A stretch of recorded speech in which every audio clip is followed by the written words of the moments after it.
buildings and histamine intolerance and crashing after making progress, persistent brain fog. It's weird stuff that's seemingly unrelated. That's the problem with mold. So your job is to at first start connecting the dots so you can become your own health detective. I also want to just cover a couple of things that we touched on very briefly yesterday, but take a little bit more time on. You will notice that some of you in the chat have a very different experience from each other. That doesn't mean you're wrong about mold being a potential issue for both of you. And this can be true of a family of 5 all living in the same house. And all 5 family members have different health issues. So they look really different from each other. One kiddo has asthma. One kid has skin eczema issues, and another kid has ADD or depression or anxiety or all of the above. Dad has persistent headaches and exhaustion. Mom has serious gut issues and period problems. All of that can be driven by mold. And that's what's so frustrating about it, because it can look very different from person to person. So that's why it's so important to understand that. I just want to underline, we don't talk a lot about genetics on our campus because we like to focus on low-hanging fruit of things you really have control over. But there are things, genetic factors like the HLA-DR gene. I have it. It's not a death sentence. So we can just calm right down.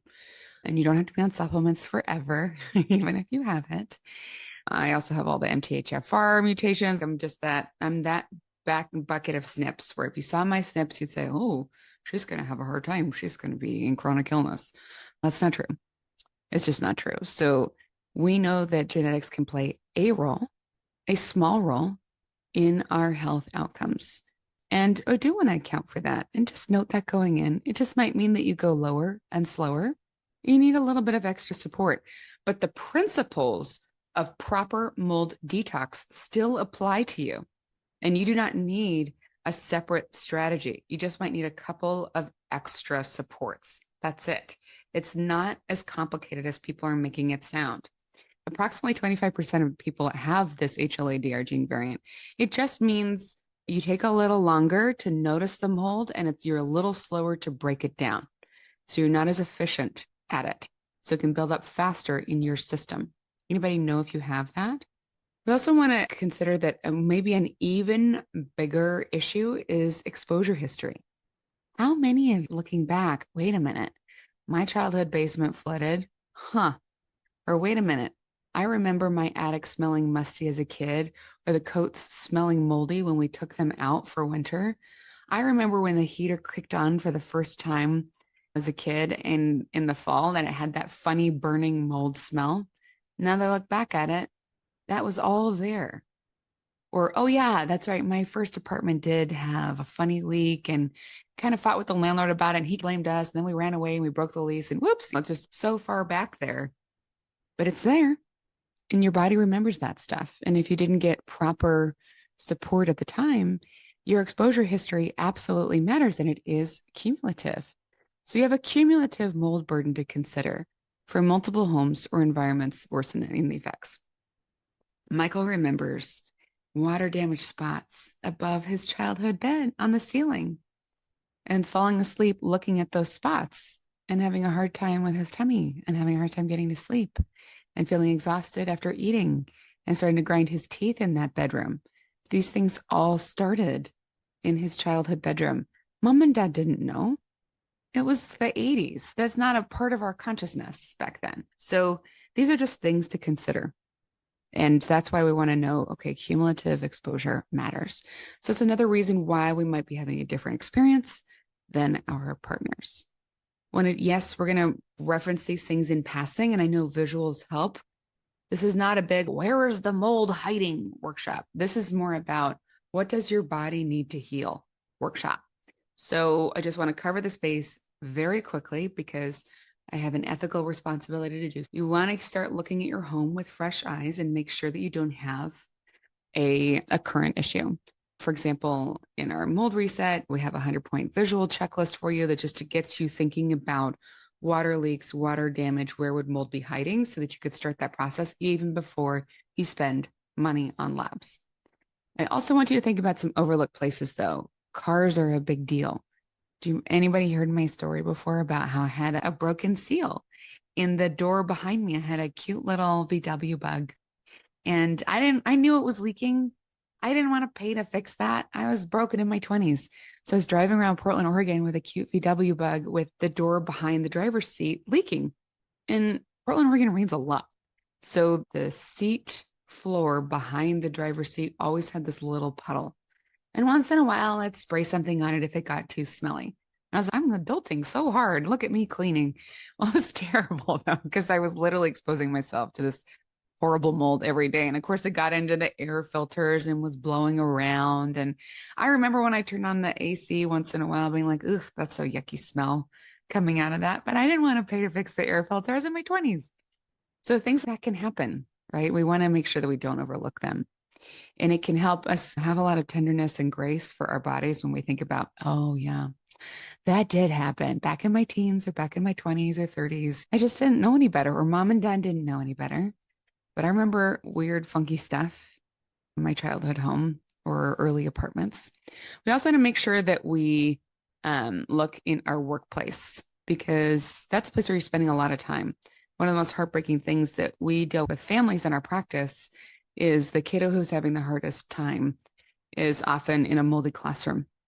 Think about it. Workplaces and classrooms aren't really set up to be mitigating and spotting issues early and having a lot of funds for that. And it's a big, long rigmarole process. Even if you spot the issue and become aware of it, first of all, getting taken seriously. Second of all, getting funds appropriated to actually deal with the problem. And last but not least, we do want to acknowledge that food is more and more of an issue when it comes to mold. So if you're, how come my response to mold is different in our home and I'm still not over it, but my significant other or my spouse is doing just fine afterwards? You also want to take into account your cumulative mold exposure through food choices. So what we see happening, and a big light bulb went off for me, I'm going to talk about this more tomorrow, is when we started seeing glyphosate get applied to crops, it actually weakens the plant's immune defenses. What does that mean? It means that plants are always fighting against the bad microbes, the fungus in the soil, to maintain a healthy immune system of the plant itself so that it can have a healthy harvest. But if your glyphosate and the other herbicides and pesticides you're spraying on them is weakening the plant's immune defenses, it actually means that you have a higher prevalence of fungus uptake through the roots of the plant. And actually, that fungus gets distributed throughout the plant, including the harvest itself. And that's not just about corn. It's not just about soy. It's also about all different kinds of legumes and grains.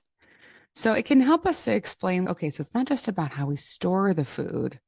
Peanuts are a big deal, right? But that's actually happening to peanuts before they go into storage, before they're even harvested.